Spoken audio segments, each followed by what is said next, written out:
بسم اللہ الرحمن الرحیم۔ یہ بتائیں کہ اگر ایک مرد کی بیوی کے بارے میں یہ پتہ چلتا ہے کہ وہ حاملہ ہے اور اس کے پیٹ میں جو بچہ ہے وہ بچہ کسی وجہ سے مکمل صحت مند نہیں ہے، کیا اس کو ضائع کر سکتے ہیں؟ نہیں، یہ غلط ہے۔ یعنی کہ ایک بیمار اور ناقص بچے کو اس دنیا میں آنے دیا جائے؟ صرف شک کی بنیاد پہ کہ بچہ ٹھیک نہیں ہے اسے ضائع نہیں کیا جا سکتا۔ کسی کو حق نہیں کہ اس کی ماں کے ساتھ زبردستی کرے۔ آپ کو یقین ہے؟ صحیح ہے۔ جب لیبارٹری والے اور ڈاکٹرز یہ کہہ رہے ہیں کہ بچہ ناقص ہے اور اس میں کچھ نقص ہے تو اس کا دنیا میں آنا صحیح نہیں ہے۔ پہلی بات تو یہ ہے کہ آپ جانتے ہیں کہ تشخیص احکامات شرعی میں سے ہے۔ فتوے صرف عقل پہ بھروسہ کر کے نہیں دیے جاتے، اور اس کی وجہ یہ ہے کہ کیونکہ عقل انسانی بعض دفعہ ناقص بھی ہو سکتی ہے، بعض دلائل احکامات کی نفی نہیں کر سکتے۔ یہ بات ہے۔ اس مسئلے کے حل کے لیے میں پہلے ہی آپ کو کہہ چکا ہوں کہ اتفاق سے عقلی دلائل کی کوئی حیثیت نہیں۔ مثلاً کیا دلیل ہے آپ کے پاس؟ جب ہمیں پتہ چل جائے کہ آنے والا بچہ نارمل نہیں ہے تو پھر کیوں اس کو دنیا میں آنے دیا جائے کہ وہ ایک لمبی عمر خود بھی تکلیف میں گزارے اور دوسروں کو بھی تکلیف دے؟ حاجی صاحب، کوئی بھی ڈاکٹر، کوئی بھی ٹیسٹ یقین سے نہیں کہہ سکتا کہ ہونے والا بچہ ناقص ہوگا کہ نہیں۔ یہ سب تو اللہ کے ہاتھ میں ہے۔ حاجی منصور کی ہی مثال لے لیجئے۔ پچھلے سال 4-5 ڈاکٹروں نے کہا تھا کہ ان کا بچہ ناقص پیدا ہوگا۔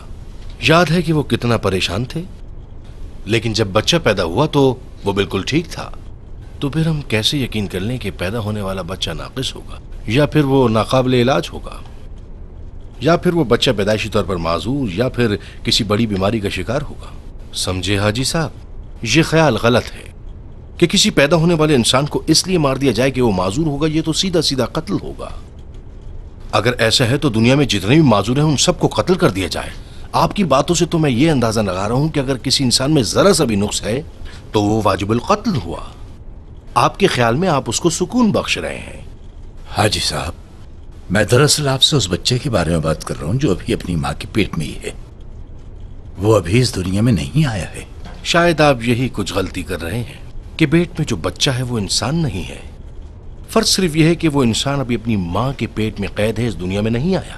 آپ اسے انسانیت سے باہر نہیں نکال سکتے، اس سے جینے کا حق نہیں چھین سکتے۔ وہ بھی انسان ہے۔ فرق صرف یہ ہے کہ ابھی بہت چھوٹا ہے اور اپنا دفاع نہیں کر سکتا۔ اگر آپ کو یہ شک ہے کہ آپ کا پیدا ہونے والا بچہ ناقص ہے تو آپ اس کے لیے لیبارٹری ٹیسٹ وغیرہ کروا سکتے ہیں، لیکن صرف علاج کی غرض سے۔ ہو سکے تو بچے کو آرام دیں اور اس کو راحت کے اسباب مہیا کریں، اجر خدا دے گا۔ اگر اپنے سکون کے لیے ہم اس کو زندگی سے محروم کر دیں گے تو ہم بھی بے سکون ہو جائیں گے، اور اس کا عذاب بہت سخت ہوگا، کیونکہ وَإِنَّهُ وَمَمَاتُ وَأَحْيَا، زندگی اور موت تو خدا کے ہاتھ میں ہے۔ عربوں کے دور میں یہی جہالت تھی، یہاں تک کہ جس وقت وہاں قحط پڑتا تھا اور مشکلات کا شکار ہوتے تھے تو وہ ایسا کرتے تھے کہ وہ اپنے بچوں کو مارتے تھے اور طرح طرح کی اذیتیں پہنچاتے تھے۔ یہ حال تھا۔ خدا نے پھر یہ آیت نازل کی، وَلَا تَقْتَلُوا أَوْلَادَكُمْ خَشْيَةَ الْإِمْلَاقِ نَحْنُ نَرْزُقُكُمْ وَإِيَّاهُمْ، یعنی اپنے بچوں کو فکر کے خوف سے قتل نہ کرو۔ إِنَّ قَتْلَهُمْ كَانَ خَطَأً كَبِيرًا، ان کو مارنا بہت بڑا گناہ ہے۔